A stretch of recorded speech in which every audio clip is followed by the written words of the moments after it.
नहमदुहु व नुसल्ली व नुसल्ली अला रसूलिहिल करीम। अस्सलामु अलैकुम व रहमतुल्लाहि व बरकातुहु।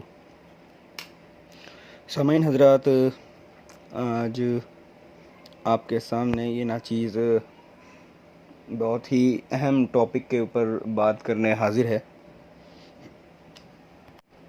जैसा कि आप सब लोग जानते हैं कि अल्लामा अशरफ आसिफ जलाली साहब की तरफ अभी बहुत ही पुरज़ोर फितना जो है वो खड़ा किया जा रहा है। असल में ये फितना जो है वो अल्लामा अशरफ आसिफ जलाली साहब के ख़िलाफ़ नहीं खड़ा किया जा रहा, बल्कि वो एक जो फितना है वो अहले सुन्नत व जमात हनफी बरेलवी मसलक के ख़िलाफ़ खड़ा किया जा रहा है। और ये खड़ा करने वाले कोई और नहीं बल्कि शिया हैं। ये वही तशय्युई हैं जो हमेशा से फितना खड़ा करते रहे हैं, पर इस बार इस फितने का उनको ये फ़ायदा पहुंचा है कि इस फितने का जो कुछ लोग हिस्सा बने हैं वो उलमाए अहले सुन्नत में से भी हैं। तो उसी से कुछ मैं अर्ज़ करूँगा कि सबसे पहले तो ये बात हमें और आपको, या कोई भी उलमाए किराम हो, मेरी कोई हैसियत नहीं कि मैं उलमाए किराम को कुछ समझा सकूं या मैं उनके लिए कुछ नसीहत कर सकूं। मेरी कोई ये औकात नहीं, बल्कि उनकी नसीहत मेरे लिए हिदायत होती है। लेकिन मामला बहुत नाजुक हो गया है और हर आम आदमी जो है वो उलमा तक रसाई नहीं रखता। इसीलिए मैं जो आवाम है और जो उलमाए कराम हैं उनको थोड़ा अलग अलग डील करता हूँ इस मामले से। सबसे पहली बात तो ये कि जो उलमाए कराम हैं और वो अल्लामा अशरफ आसिफ जलाली साहब के मौक़िफ़ के ख़िलाफ़ हैं, या मान लीजिए वो एक दूसरे के फ़रीक़े मुखालिफ बने हुए हैं। हमारे ही अहले सुन्नत व जमात में दो जमातें अभी हो चुकी हैं। एक जमात तो वो है जो मैं मोटे मोटे तौर पे बता रहा हूँ, हो तो बहुत चुकी हैं, सबके मुतालबे अलग हैं, पर मैं एक जो मोटे तौर पे बता कर रहा हूँ वो ये है कि एक तरफ अल्लामा अशरफ आसिफ जलाली साहब हैं और दूसरी तरफ ये समझ लीजिए सबसे बड़ा नाम अगर मैं लूँ तो सईद अहमद असद साहब हैं और अल्लामा कोकब नूरानी साहब हैं। ये जो हैं ये दो अभी ग्रोह बने हुए हैं। असल में ये ग्रोह नहीं है, ये दोनों भाई हैं, मुसलमान भाई हैं, दोनों को साथ ही जन्नत में जाना है। दोनों हुजूर की उम्मत में से ही हैं और दोनों ही उलमाए कराम हैं। कोई उलमा से निचले दर्जे का नहीं है और कोई छोटा दर्जे का भी नहीं है। हर उलमाए जो हैं इन तीनों में से वो चोटी के उलमा हैं अहले सुन्नत व जमात के।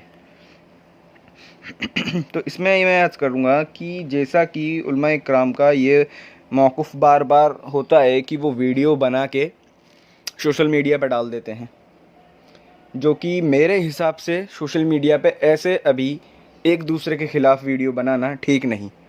हाँ, उस लिहाज से वीडियो ठीक होती अगर सामने कोई आपके फ़रीक़े मुखालिफ जो है वो अहले सुन्नत व जमात से नहीं होता, वो कोई गैर होता, तो समझ में आता कि आप वीडियो बनाते हैं और वीडियो अपलोड करते हैं। क्योंकि आपकी बात उलमाए किराम की बात है, जो आपकी बात होती है वो हर बात आवाम में डिस्कस नहीं होनी चाहिए, क्योंकि आवाम जो है वो कुछ तो समझती है और कुछ बात नहीं समझ पाती, जिससे कि वो गुमराही और बदमज़हबी की तरफ बढ़ जाते हैं, यहाँ तक के शिया के रास्ते पर चलने लगते हैं।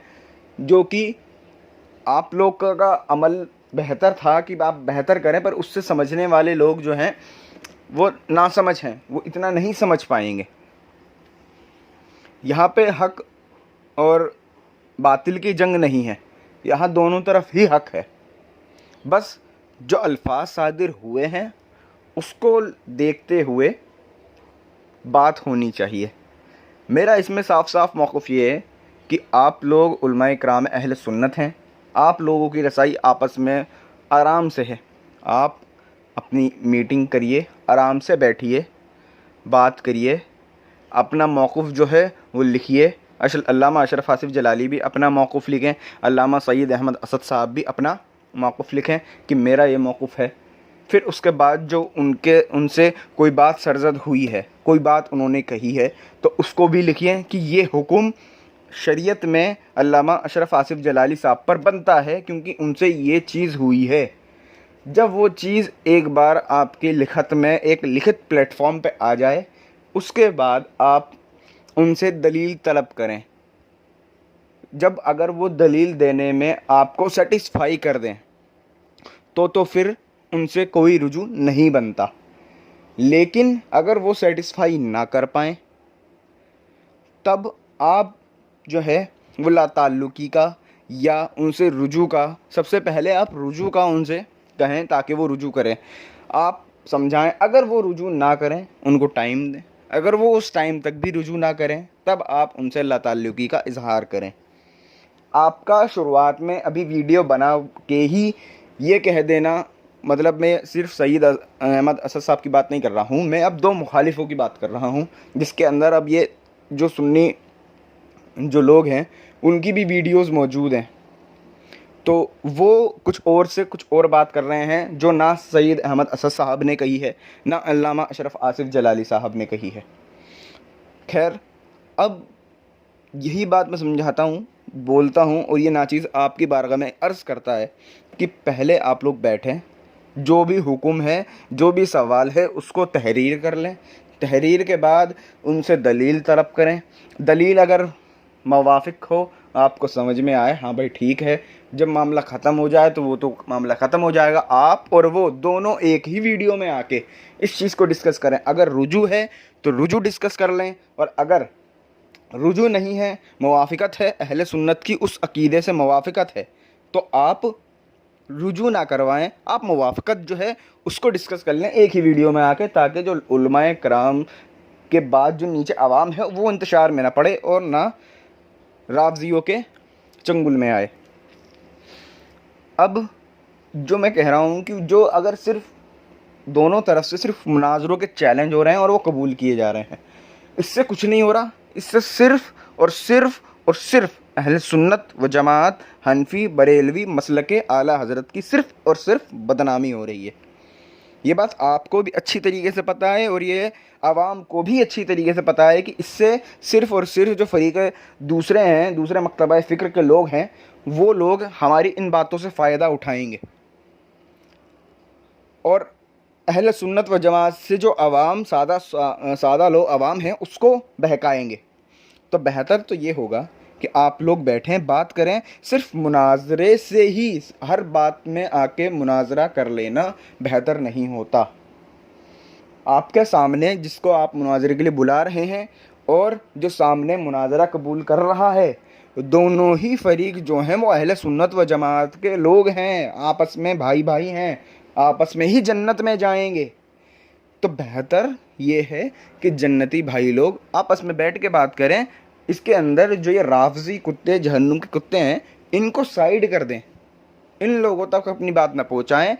आखिर में आके अगर आपकी तायद होती है तो वो बात आप आवाम में पहुँचा दें, अगर तायद नहीं होती, मुखालफत होती है, तो वो आप आवाम में पहुँचा दें।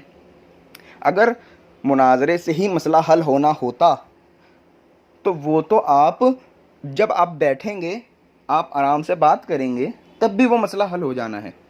इसके अंदर मुनाजरों की तो ज़रूरत नहीं है, कोई भी ज़रूरत नहीं है मुनाजरों की।